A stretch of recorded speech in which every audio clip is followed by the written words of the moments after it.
Nature has a peculiar aim, due to reasons beyond nature. The most important of these reasons is the presence of God in the created nature. The Holy Bible testifies that all things, movable and immovable, are gifts of God. For example, the earth and all things in it, the surface of the earth and its inhabitants, belong to the Lord. The one who established the earth above the sea is the Lord Himself. Here we refer to Psalms chapter 24, verses 1 and 2. The earth is the Lord's, and all that is in it, the world and those who live in it. He has founded it on the seas and established it on the rivers. Again, when we look at Psalms chapter 50, verses 10 and 11, the Holy Bible tells us that every animal in the forest and the thousands of cattle on the hills belong to God. He knows the birds of the air, and whatever that moves in the field is His. In the words of St. Paul, one God and Father of all, who is above all, and through all, and in all. Ephesians chapter 4, verse 6. Church fathers like St. Ephraim see the universe as equal to the Holy Bible. In his prayer books, the mode of explaining the presence of God with humility and in the form of adoration is very evident. He introduces the vision of seeing God through the creatures of the universe, then the worship of nature. He asks to know the presence of God, looking at nature after the secrets of nature, just as we come to know God through reading of books. Nature, even today, opens the scrolls of God's mysteries before us. As agricultural areas were used, as part of consumerism for cash crops, and for the needs of industry and trade, we lost the organic diversities. As Pope Francis reminds us, we are stewards of the earth. We need to take care of the earth. We are not here to plunder and take everything from the earth, but to use it in a responsible manner.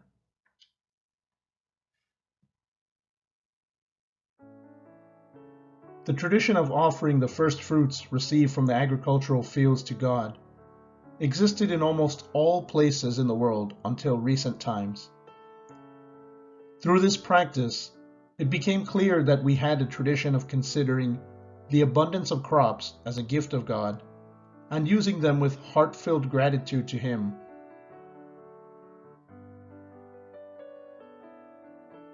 If we are able to find God in nature, that will turn around and our outlook towards nature will change.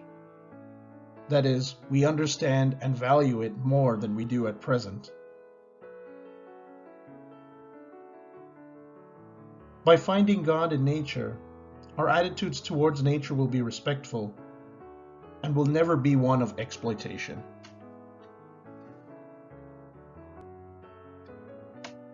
As indicated in the book of Genesis, man is created in the image and likeness of God, and we are appointed to function as the representatives of God. The protection of nature is our duty and our responsibility. By plundering natural wealth, we rob future generations and are derelict in our duty given to us by God. There are resources in nature much beyond the human needs, and we have the power and right to make use of them. But men who are appointed as protectors of natural resources, when they do things forgetting their duty, cause a change in the equilibrium of nature.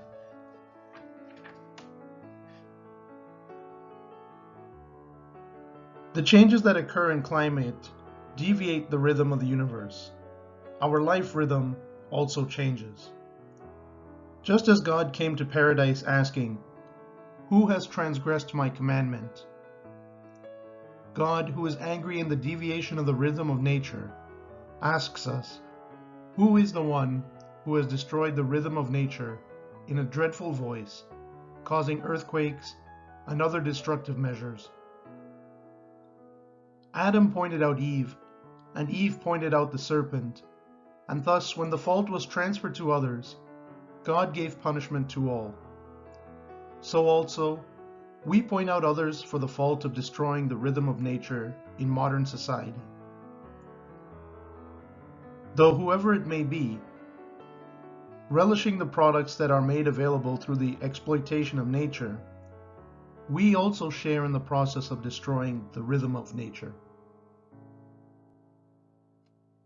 Industrial development and the culture of consumerism.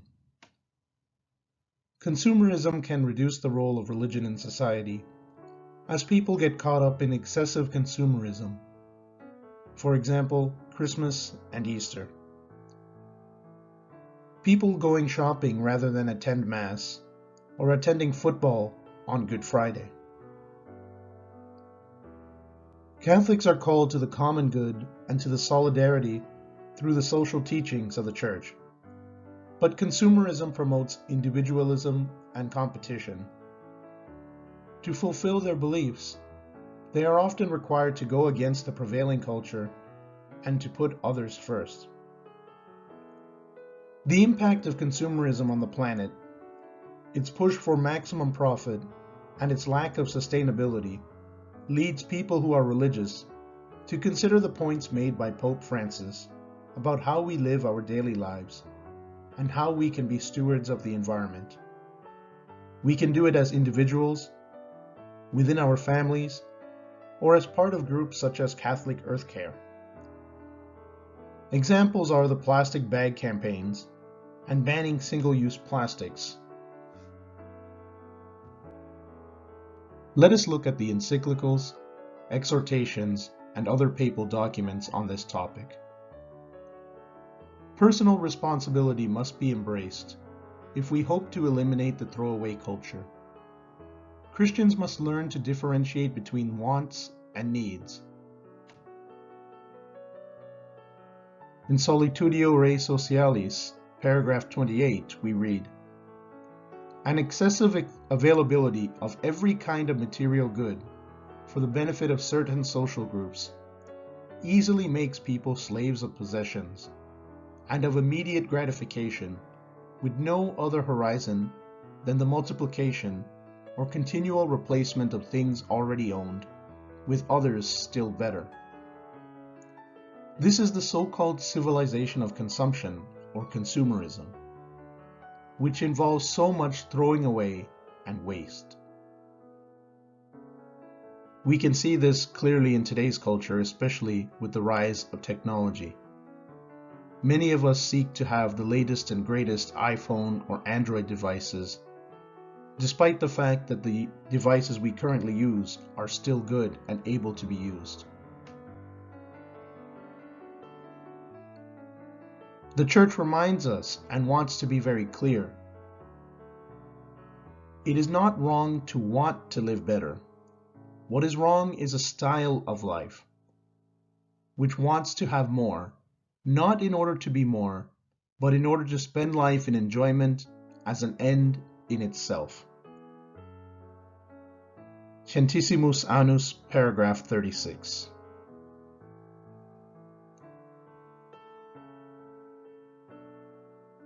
Lastly, let us look at Pope Francis's remarks on his journey to Cuba, to the US, and his visit to the United Nations in September 2015. Pope Francis remarks the following: "The result is a culture which discards everything that is no longer useful or satisfying for the tastes of the consumer. We have turned our society into a huge multicultural showcase tied only to the tastes of certain consumers, while so many others eat the crumbs which fall from their master's table. This causes great harm. I would say that at the root of so many contemporary situations is a kind of impoverishment born of a widespread and radical sense of loneliness. Loneliness with a fear of commitment in a limitless effort to feel recognized." What Pope Francis reminds us here is that in our society, we always seek to strive to match our neighbor. We are not content with our own needs.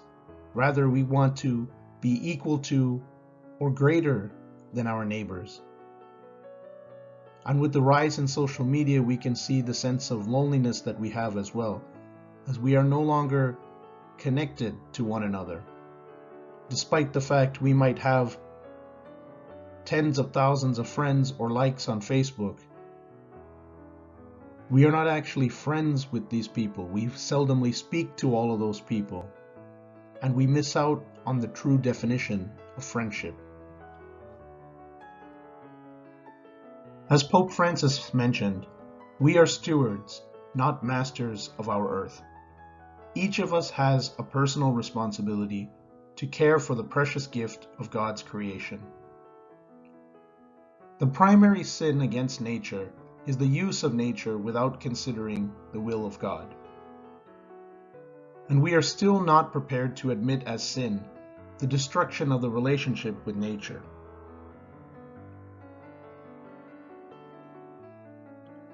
The Vatican published in 2008 the catalogue of the 7 community root sins. Among them is pollution of nature.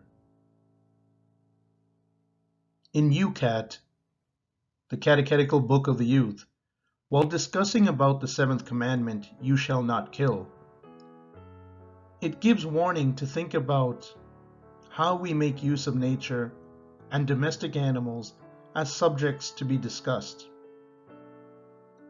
In Genesis 1:28 we read, "Have dominion over the fish of the sea, and over the birds of the air, and over every living thing that moves upon earth." However, that does not mean that man has supremacy over nature to deal with it according to their own will. Since man is created in the image and likeness of God, we are to be shepherds to the sheepfold and to protect nature like a steward. Pope Benedict XVI taught to torture animals, to permit them to suffer, and to kill them unnecessarily are sins. In short, our standpoints against nature are capable of affecting our relationship with God in a contrary manner. In Pope Benedict XVI's encyclical, Love and Truth, he clearly points out, only in the manner mankind reckons one's own nature, it will consider also nature and vice versa. We would not be able to see nature today, alienating entirely from the community and culture. For example, those who gather together natural resources, including drinking water, are in effect dealing against nature. In this effort, the Church shall not only protect the natural resources, but it should save mankind from its self-destruction. The Church gives emphasis to human welfare as well. That is, it is the youth community that respects in a required manner social relationship such as life, sex, family, etc., which stabilize the human environments. The love of nature should become part of that great aim, with the protection of life.